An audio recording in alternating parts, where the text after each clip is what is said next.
السلام علیکم ورحمۃ اللہ وبرکاتہ۔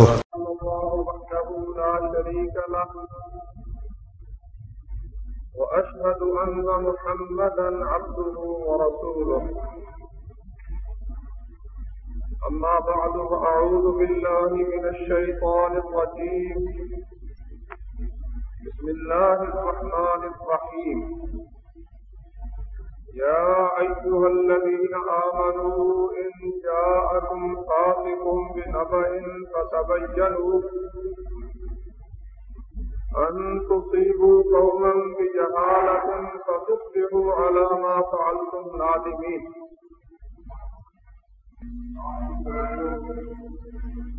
ایک چیز کی طرف دلانا چاہتا ہوں، وہ یہ ہے کہ آپ کے سامنے ایک بینر لگا ہوا ہے،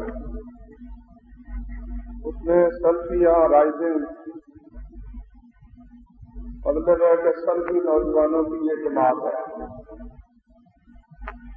اور اس کے اوپر 786 لکھا ہوا ہے۔ یہ کوئی سلفیت نہیں۔ سلفیت کا مطلب تو یہ ہے کہ اللہ اور اس کے رسول صلی اللہ علیہ وسلم کے فرامین پر جس طرح سلف صالحین نے عمل کیا ہے، اس طریقے سے ہم بھی اللہ اور اس کے رسول کے فرامین پر عمل کرتے ہیں۔ تو یہ کسی کام کی ابتدا میں بسم اللہ الرحمن الرحیم، یہ تو اللہ اور اس کے رسول کا بتایا ہوا طریقہ ہے، اور سلف صالحین نے یہ عمل کیا ہے۔ لیکن 786 لکھنا یہ کوئی سلف صالحین کا طریقہ نہیں ہے، نہ ہی اللہ اور اس کے رسول صلی اللہ علیہ وسلم نے بتایا۔ اب بعض حضرات یہ کہتے ہیں کہ جی بات یہ ہے کہ بعض اوقات اگر خط کا ہم بسم اللہ الرحمن الرحیم لکھیں تو وہ کاغذ جس احتیاط کا تقاضا کرتا ہے ہم وہ احتیاط نہیں کر سکتے، بعض اوقات اس کی عزت میں فرق آ جاتا ہے، اس لیے ہم اللہ کا نام نہیں لکھتے، ہم بسم اللہ الرحمن الرحیم کی بجائے اس کے عدد 786 لکھ لیتے ہیں۔ تو بھائیو یہ ایک شیطانی مبالغہ ہے، کیونکہ رسول کریم صلی اللہ علیہ وسلم نے جو خط لکھے کفار کی طرف لکھے، ممکن تھا کہ وہ نبی کریم صلی اللہ علیہ وسلم کے نامہ مبارک کی عزت برقرار نہ رکھیں، اور ایسا ہوا بھی ہے۔ ایران کے بدبخت پرویز نے اس خط کو پھاڑ بھی دیا۔ تو ایسا ہونے کے باوجود رسول اللہ صلی اللہ علیہ وسلم نے بسم اللہ الرحمن الرحیم لکھنا نہیں چھوڑا۔ تو اس لیے بھائیو ہر چیز میں بسم اللہ الرحمن الرحیم لکھو۔ یہ ادب تو بسم اللہ کا بھی ممکن ہے ہو، یہ کسی گالی کا ادب بھی بن سکتا ہے۔ ادب کا کیا ہے؟ وہ ایک مجموعے کا بھی ہو سکتا ہے، دوسرے کا بھی، تیسرے کا بھی۔ اس لیے آپ اپنے خطوط میں، اپنی تحریروں میں اللہ کا مبارک نام لکھیں۔ یہ 786 کو اللہ کا مبارک نام نہیں ہے۔ آپ کو معلوم ہے کہ اس وقت پاکستان میں نہیں، دوسری جو اسلامی مملکتیں ہیں ان میں بعض لوگ یہ کوشش کرتے ہیں کہ کسی طریقے سے یہ یقین لوگوں کو دلایا جائے کہ حدیث کی ضرورت نہیں۔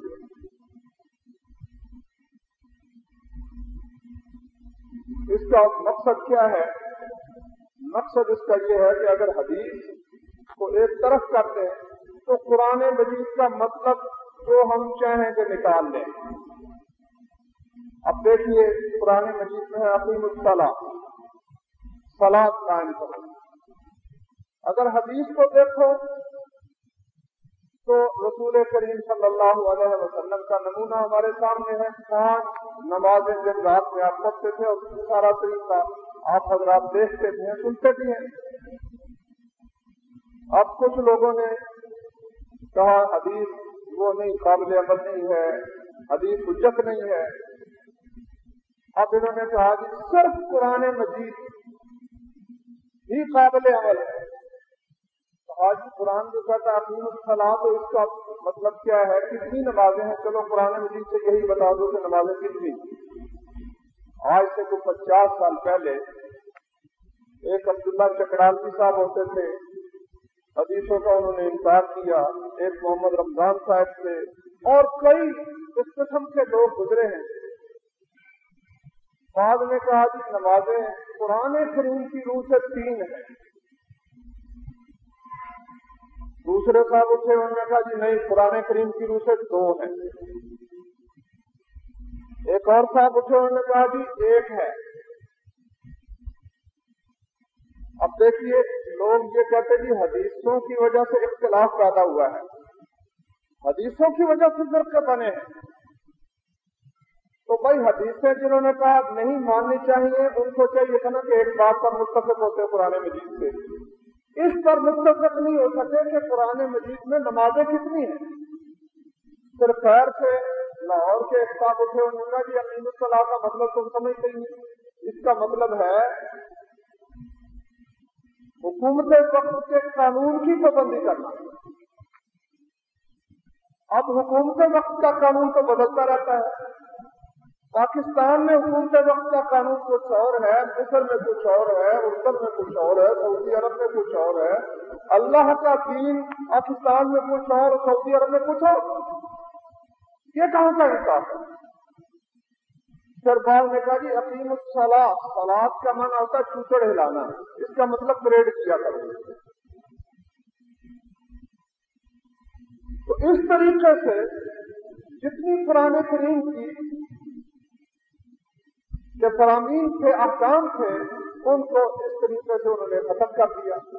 اب قرآن مجید کہتا ہے ان عدۃ الشہور عند اللہ 12 شہرا فی کتاب اللہ، مہینوں کی گنتی اللہ کے نزدیک اللہ کی کتاب میں 12 مہینے ہے. منہا 4 حرم، ان میں سے حرمت والے مہینے 4. ہمارے گجرانوالہ میں ایک صاحب بہت زیادہ وہ فکر قرآنی کے دعوے دار تھے کہ میں قرآن کریم کا طالب علم ہوں. دعویٰ یہ حضرات سے کیا کرتے کہ ہم قرآن کریم کے طالب علم تھے. ہمارے شیخ الحدیث ہیں مولانا محمد عبداللہ صاحب، ان سے ان کی گفتگو ہوئی. مولانا صاحب نے کہا کہ دیکھیے قرآن کریم میں اللہ نے فرمایا کہ مہینے ہیں 12، ان میں سے 4 حرمت والے ہیں. بتاؤ وہ 4 حرمت والے کون سے؟ حدیث سے ہم نے تمہیں نکالنے نہیں دینا، وہ تو تم کہتے اس کی ضرورت ہی نہیں. قرآن سے نکال کر دکھاؤ. اب بتاؤ قرآن مجید میں کہاں لکھا ہوا ہے کہ وہ 4 مہینے کون سے ہیں؟ قرآن مجید میں تو یہ لکھا ہوا نہیں ہے. اور اگر یہ کہیں کہ یہ ہم مقرر کریں گے تو سبحان اللہ، نبی کو تو یہ حق نہیں کہ وہ مقرر کرے، اور تمہیں یہ حق ہے. بس یہی ہے اصل سبب فساد کی جڑ. یہ ہے کہ یہ لوگ قرآن کریم کی تشریح میں رسول اللہ صلی اللہ علیہ وسلم کو حق نہیں دیتے، وہ حق اپنے لیے حاصل کرنا چاہتے ہیں، لیکن نبی کریم صلی اللہ علیہ وسلم کو وہ حق نہیں دیتے. تو اس کی تفصیل خاصی مفتی صاحب نے فرمائی ہے، اس لیے میں اس مضمون کو زیادہ طویل نہیں کرتا. خلاصہ یہ ہے کہ یہ بات ہر شخص جانتا ہے جو مسلمان ہے، اور اس کے دل میں فساد نہ ہو کہ جب تک رسول اللہ صلی اللہ علیہ وسلم کی حدیث نہیں ہوگی قرآن کریم پر عمل ہونا ممکن ہی ہے. اب اس کے لیے یہ تو ضروری ہے نا کہ وہ جو رسول اللہ صلی اللہ علیہ وسلم کی حدیث ہے وہ آپ سے ثابت ہو کہ واقعی نبی صلی اللہ علیہ وسلم نے فرمائی ہے. اب جو شخص اٹھے وہ کہے گی نبی صلی اللہ علیہ وسلم فرماتے ہیں، اس سے پوچھا جائے بھائی تیرے پاس کیا دلیل ہے؟ وہ کہے جی بات ہی ٹھیک ہے، جو ٹھیک ہے وہ نبی کا فرمان ہے. یہ بات غلط ہے. ہر جو بات درست ہو، بظاہر درست ہو، ہم یہ کہیں کہ یہ نبی صلی اللہ علیہ وسلم کا فرمان ہے، یہ ٹھیک نہیں ہے. مثلا کئی قاعدے بنے ہوئے ہیں، ایک یہ پانی اپنی سطح ہموار رکھتا ہے، یہ درست ہے. آج کل کے لوگوں نے اس کو درست سمجھا ہوا ہے. ہو سکتا ہے کل کو اس میں بھی غلطی نکل آئے.